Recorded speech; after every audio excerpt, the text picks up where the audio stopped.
Hi everyone, today I'll show you how to place the text behind object in DaVinci Resolve. Let's get started.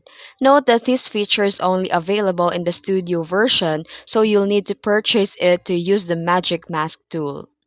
Go and start by adding a basic title to video layer 2 in the timeline. Now modify the text however you like and adjust its font, size, and position. Next, duplicate your clip by holding Alt and dragging it above the text. With the top video clip selected, go to Fusion, press Ctrl plus space and type the magic mask and add it. Now add a line over your object, I mean subject, then DaVinci will create a mask around it.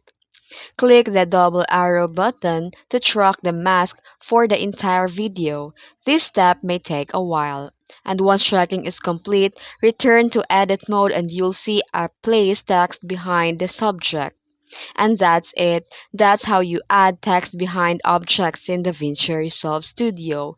If you found this helpful, please like and subscribe for more tips. Thanks for watching.